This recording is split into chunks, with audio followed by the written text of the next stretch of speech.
Koekai et je suis critique de cinéma et de théâtre.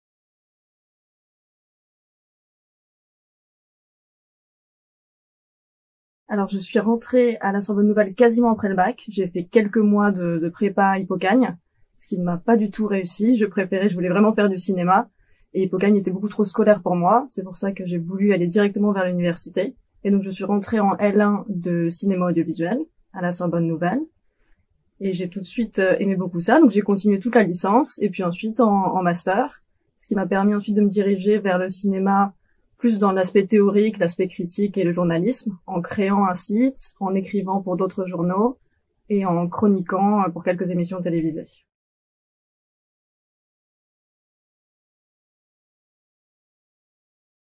Je pense que je serais incapable d'inventer un récit.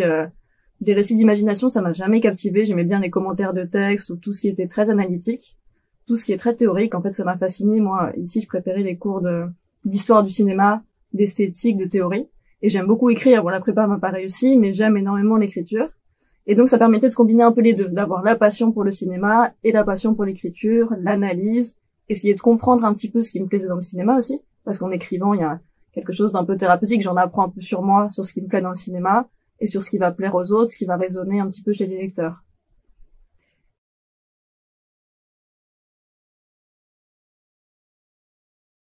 On parle généralement 1 minute de chaque film qu'on présente. Donc, il faut réussir à restreindre, à donner des éléments clés, choisir un petit peu ce qui est pertinent, ce qui l'est moins, faire le tri parmi ces idées. Ce qui est assez compliqué parce que dans une critique, surtout en ligne, on a beaucoup plus d'espace, il n'y a pas de caractère limité ou de nombre de pages à respecter. Donc, c'est très différent. Et puis ensuite, il y a une interaction un peu en direct avec les gens. Donc, il faut une capacité d'improvisation, quelque chose aussi d'un petit peu plus racoleur qu'à l'écrit. Il faut essayer de mettre un peu d'humour, parfois un peu de cynisme quand on aime un peu moins les films. Donc c'est très différent, c'est un apprentissage à chaque fois parce que c'est moins régulier, c'est 1 fois par mois, 1 fois tous les 2 mois. Donc il y a quand même une pression un peu supplémentaire que quand on est simplement caché derrière un écran à publier en ligne.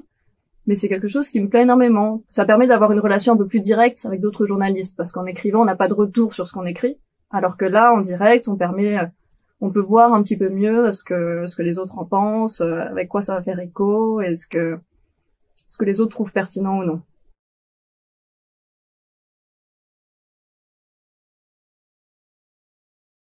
Pour candidater, on doit envoyer 3 textes: critique, interview, entretien. Ça peut être aussi des vidéos, on peut envoyer un format vidéo.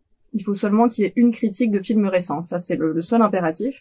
J'ai envoyé le texte que j'avais soumis pour la revue Positif l'été dernier, parce que c'est un texte qui arrive à combiner certains films récents et d'autres, des classiques un peu plus vieux. Et j'ai soumis également un texte, on a réalisé avec Culture Retrousse un premier numéro papier, parce que moi j'aimerais beaucoup me diriger vers l'édition papier. C'est extrêmement dur parce que c'est un milieu qui est très précaire financièrement, mais c'est quelque chose qui me passionne d'avoir un bel objet entre les mains. Donc on avait sorti un premier numéro à la fin 2022. Et j'avais publié dedans un texte également qui mettait en parallèle un film récent et un film plus ancien. C'était sur l'adaptation du Feu follet de Drieux-La Rochelle par Louis Malle et par Joachim Trier. Donc essayer de faire, j'avais appelé ça champ contre champ, une analyse un petit peu, voir comment le même texte peut être adapté en version filmique par 2 cinéastes à des époques différentes, dans 2 pays différents, avec 2 acteurs différents. Quels étaient les enjeux un peu de ces différentes adaptations. Et une critique récente, c'était sur Le ciel rouge de Christian Petzold, qui m'avait beaucoup plu. Donc c'est surtout des films positifs. Je sais pas si les gens ont tendance à envoyer des critiques négatives, ce qui peut paradoxalement être plus facile à rédiger. C'est plus facile de dire quand on n'aime pas un film, ça saute un petit peu aux yeux ce qu'on n'aime pas. Alors que quand on aime, c'est souvent un peu plus fin. Essayer de comprendre ce qui nous a plu est plus difficile, mais après ça donne des textes qui sont presque plus hauts parce que ça nous touche, ça a un rapport à quelque chose de beaucoup plus personnel. Donc j'avais soumis ces 3-là et je sais que c'est celui sur Louis Malle et Joachim Trier qui a énormément plu, qui était un peu avec une forme un peu hybride, c'était presque avec une trame narrative un peu romanesque. Je m'étais beaucoup amusée à l'écrire et apparemment ça a plu, donc j'étais vraiment hyper contente. C'est un des seuls prix qui vient avec une dotation. Donc le syndicat de la critique m'aide à payer mon voyage au Festival de Cannes cette année. Il me paye le logement pour quelques nuits, le billet de train, et j'ai un peu d'aide aussi pour la nourriture, pour la vie sur place.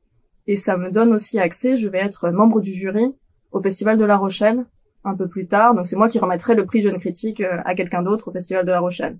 Donc c'est super parce que c'est vraiment, ça aide les jeunes critiques à aller au festival, à pouvoir voir des films, à rencontrer aussi, parce que Cannes c'est un super endroit pour réseauter. Donc c'est une super initiative ce prix.